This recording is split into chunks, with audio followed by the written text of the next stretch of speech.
Ассалому алайкум, тамошобинони иззатманд, мухлисони тани сиҳату хотири ҷамъ. Мо бо имконият пайдо намудем ки тавассути телевизион бо шумо ҳамсӯҳбат шавем ва ба шумо дар бораи баъзе масъалаҳои актуалии рӯз маълумот пешниҳод кунем. ҳангоми интихоби мавзӯи имрӯзаи мо бе ягон мушкилӣ мавзӯи интихоби мо ин мавзӯи бемории коронавирус буд. Чунки ба ҳамаи шумо маълум аст ки имрӯзаҳо боз як хуруҷи нави мавҷи сеюми бемории коронавирус дар ҷумҳурии мо фаро гирифтааст ва мо лозим шуморидем ки дар бораи ин беморӣ, дар бораи умуман мафҳуми пандемия, дар бораи рафтори беморон, рафтори халқ дар ин ҳолатҳои фавқулода ва барои пешгирӣ намудани ин чӣ кор бояд кард, ба шумо баъзе маълумотҳоро пешниҳод намоем. бояд гӯем ки дар таърихи башарият пандемия якчанд маротиба ба сари инсоният омадааст. дар асрҳои гузашта инсоният 5-6 пандемияҳои калонро аз сари худ гузарондааст. Пандемия ҳамон вақт ба миён меояд ки агар беморӣ аз ҳудуди як материк баромада ба тамоми дунё паҳн гардад, дар он вақт хавфи умумӣ эълон намуда дараҷаи вазнинии ин бемориро ба дараҷаи пандемия мебардоранд.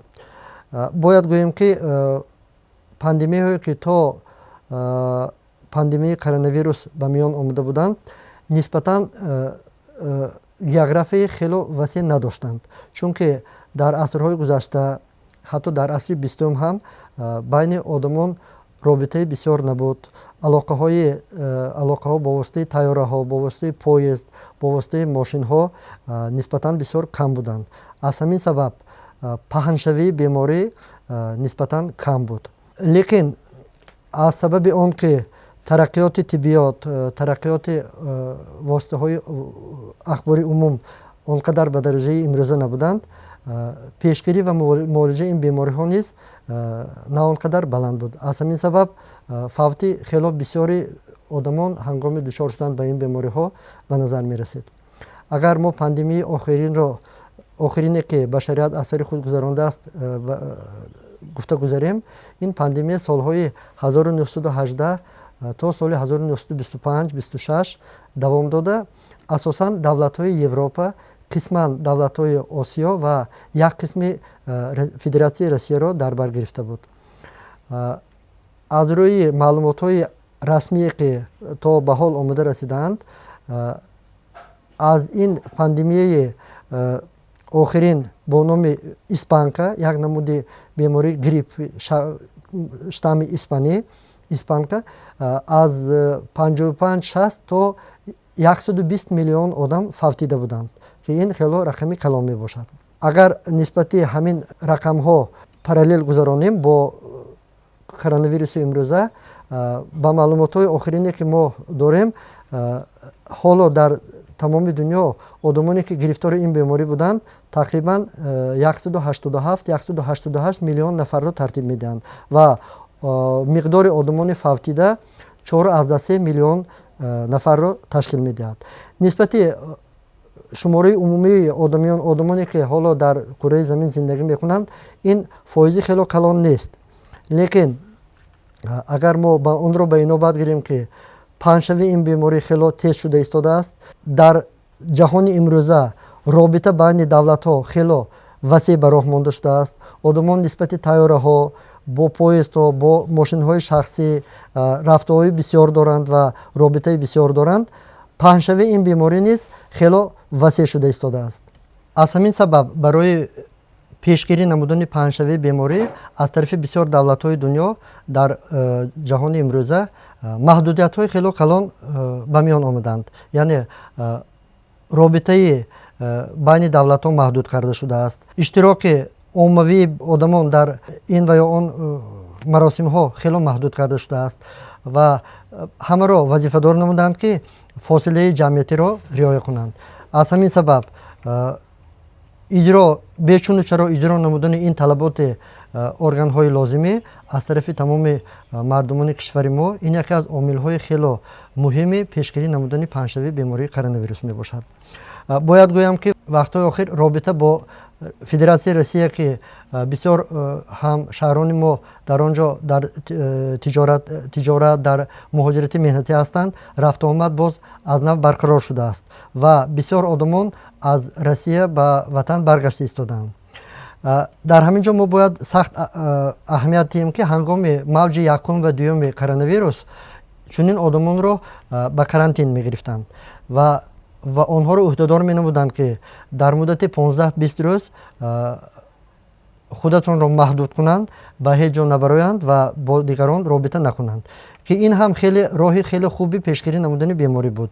Лекин афсӯс ки имрӯз ҳамин масъала ба таври бояду шояд ба роҳ монда нашудааст ва бисёр одамоне ки аз Федератсияи Россия аз дигар ҷумҳуриҳо меоянд, аллакай рӯзҳои дуюм ва сеюм мебинед ки ҳам дар бозорҳо, ҳам дар маросимҳо, ҳам ва дар меҳмонӣ иштирок мекунанд ва худашон ба меҳмонӣ таклиф мекунанд ки ҳангоми онҳо шомил буданашон ба ин беморӣ, онҳо сабаби паҳн гардидани ин беморӣ мегардад ва далелҳои имрӯза аз он аёдат медиҳад ки мумкин бо ҳамин сабабҳо бошад ҳам миқдори одамоне ки ба ин беморӣ имрӯзҳо гирифтор шуда истодаанд ва ба беморхона муроҷиат намуда истодаанд хело афзуда истодааст. Бояд гӯям ки дар чунин ҳолатҳо мо ба шумо бо такроран челе ки дафъои гузашта гуфта будем, боз ҳамон масъалаҳое ки барои пешгирӣ намудани ин беморӣ мусоидат мекунанд, боз такрор мекунем. Ин ҳам гигиенаи шахсӣ, яъне мо бояд аз иштирок дар маросимҳои серодам худдорӣ кунем, белозимият ба кӯча, ба бозор, ба маросимҳо, ба меҳмонӣ наравем, белозимият ба меҳмонӣ касеро таклиф накунем. ҳангоми вохӯрдан фосилаи байни якдигарро нағз риоя кунем. Салом фақат бо тарзи ассалому алайкум, бо тарзи даҳонӣ ва бо имои ишора ба фикрам кифоягӣ мекунад. Дигар чизе ки ман нисбати ҳамин масъала ба шумо гуфтану гузаштагӣ будам, ин аёдати бемор аст. Аёдати бемор аз давраҳои қадим дар шарқ ин хело як маҳорати калон ба ҳисоб мерафт ва ин аз одам хело маданияти баландро талаб мекунад. Бисёр одамон гумон мекунанд ки агар касе бемор шуд, албатта ҳамон вақт, ҳамон рӯз рафта хабар гирифтан лозим. Ба бемор мо бояд имконият диҳем ки то саломатии худро ба меъёр набиёрад, ба ӯ имконият додан дар кор ки ӯ бо бемориаш мубориза барад ва муолиҷаро ба роҳ монад. Лекин бисёр одамони мо албатта рӯзҳои якум, дуюм, сеюми бемории ҳамон шахсон ҳисоб мекунанд ки албатта рафта аёдат намудан лозим аст. Як шахсе аз синои бузург пурсидааст ки ман имрӯз ба аёдати бемор меравам ва шумо ба ман чӣ маслиҳат медиҳед?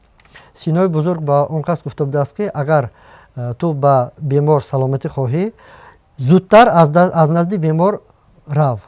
ин маънои онро дорад ки аёдати бемор бояд ки хело кӯтоҳмуддат бо воситаи суханҳои умумӣ ва агар шумо лозим донед, агар ёрии худро расонданӣ бошед, метавонед ин ёрии худро ба соҳибони бемор расонед.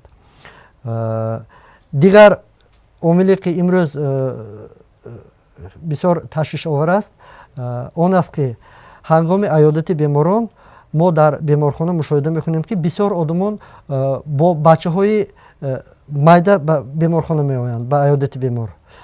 ба фикрам беморхона аз аввал ҳамин хел ҷоест ки дар он ҷо беморон ҳастанд, дар он ҷо беморӣ ҳаст, дар он ҷо микроб ва вирусҳое ки сабаби ангезидани беморӣ мебошанд хело бисёр мебошад. Аз ҳамин сабаб умуман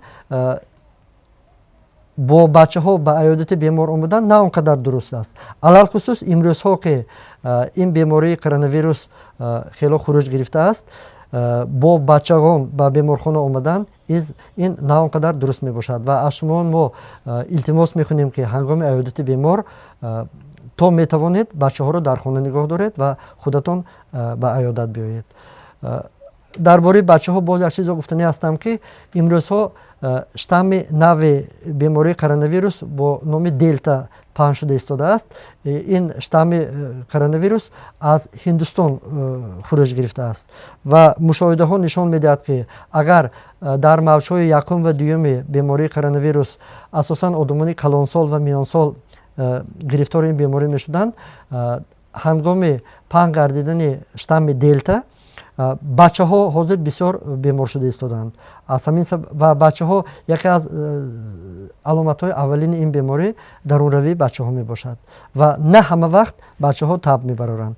барои ҳамин бисёр аз шумо сахт илтимос мекунем ки ба бачаҳон бо бештар аҳамият диҳед ва ҳангоми пайдо шудани чунин аломатҳо фавран ба духтур муроҷиат кунед. дигар масъалаи нозуке ки имрӯзҳо ба миён меояд, ҳангоми дарёфт намудани ё гирифтор шудани баъзе одамон ба ин беморӣ, дастрас намудани бемор ба беморхона.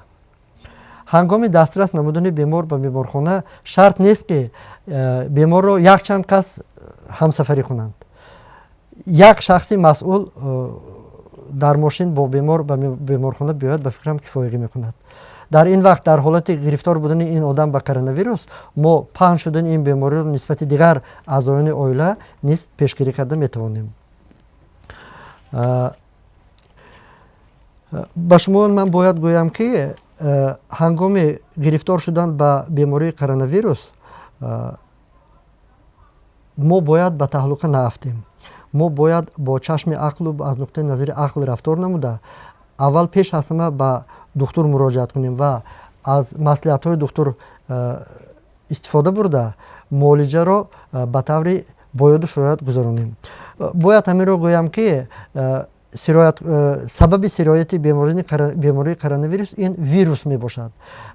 дар замони ҳозира нисбати вирусҳо доруҳое ки онҳоро нест мекунанд, доруҳои баландсифати нисбати вирусҳо қариб ки вуҷуд надоранд ва муолиҷа асосан муолиҷаи аломатӣ мебошад. яъне мо аломати бемориро бартараф намуда ба мемор ёрӣ расонда имконият медиҳем ки худи организм нисбати беморӣ мубориза барад ва бемориро бартараф созад.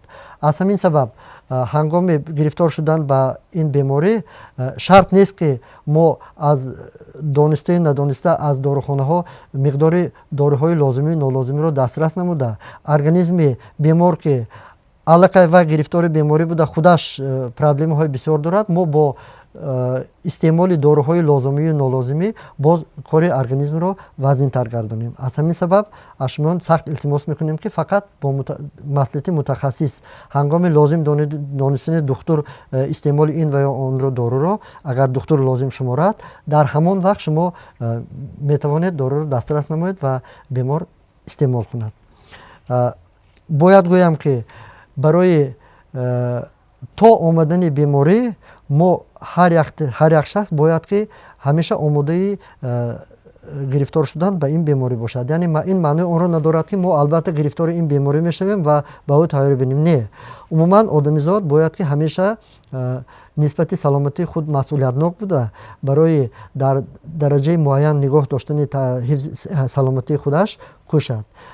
барои ин аз ҳар як шахс лозим меояд ки ӯ тарзи ҳаёти солим барад, хӯроки солим истеъмол кунад, нисбати тарбияи бадан, тарбияи ҷисмонии бадан кӯшад ва саломатии худашро худаш эҳтиёт кунад.